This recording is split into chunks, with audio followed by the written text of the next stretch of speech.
Marahnya menantu mantan presiden harusnya malu dengan tegarnya Ibu Iriana Jokowi. Unggahan teks surat terbuka dari anaknya soal lockdown ternyata berbuntut kritikan dari sebagian orang. Hingga pada akhirnya, sebut saja menantu mantan presiden ini mengeluarkan unek-uneknya kepada Denny Siregar atas cuitannya yang dianggap memojokkan putri kesayangannya itu.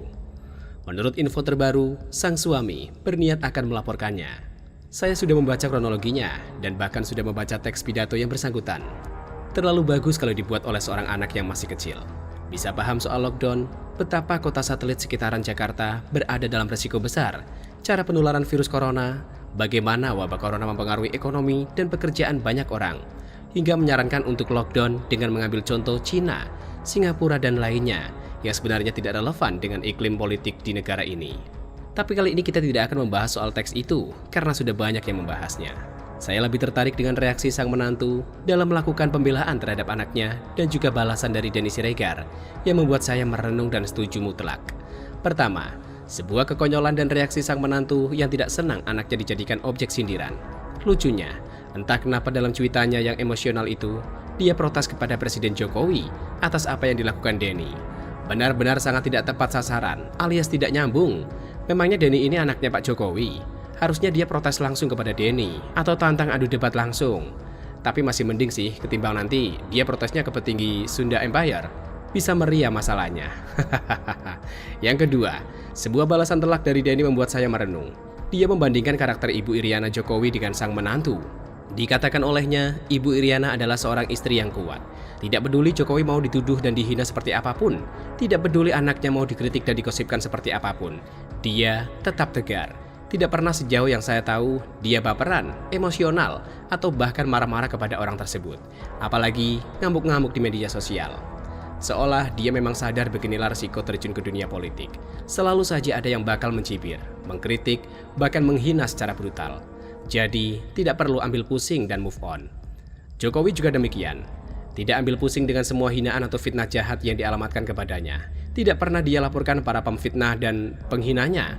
Kebanyakan dilakukan oleh relawan atau pendukung atau warga yang tidak rela. Kalau kerjanya cuma baperan dan membalaskan dendam terhadap para pengkritiknya, kapan ada waktu urus negara ini? Dan di balik setiap pria hebat, pasti ada wanita hebat di belakangnya. Jokowi dan istrinya membuktikan itu. Di sisi lain, sang menantu adalah kebalikannya. Disenggol sedikit saja sudah marah dan baperan. Kalau kata Denny Siregar, bapernya hingga ke seberang lautan. Nggak sekalian bapernya ke seberang planet.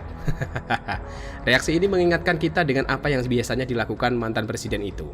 Yang suka baperan juga, suka emosi, suka prihatin, dan diabadikan dengan penciptaan lagu. Istilahnya, like father-in-law, like daughter-in-law. Peribahasa macam apa itu? Dua reaksi yang berbeda menghasilkan sosok manusia yang karakternya beda pula. Mau terjun ke politik, resikonya adalah dikuliti habis-habisan melalui kritikan, sindiran, dan mungkin fitnahan. Dan siapapun harus siap menghadapi itu. Kalau main emosi dan baperan, lebih baik naik gunung dan jangan terjun ke politik lagi. Lihat itu Jokowi, difitnah PKI, antek asing, orang tua dibilang tak jelas, dan banyak lagi fitnah busuk terutama saat masa pemilu. Pernahkah lihat Jokowi gebrak meja, lempar HP, mewek mata berkaca-kaca dan bikin lagu bertema keprihatinan? Istrinya lebih hebat lagi.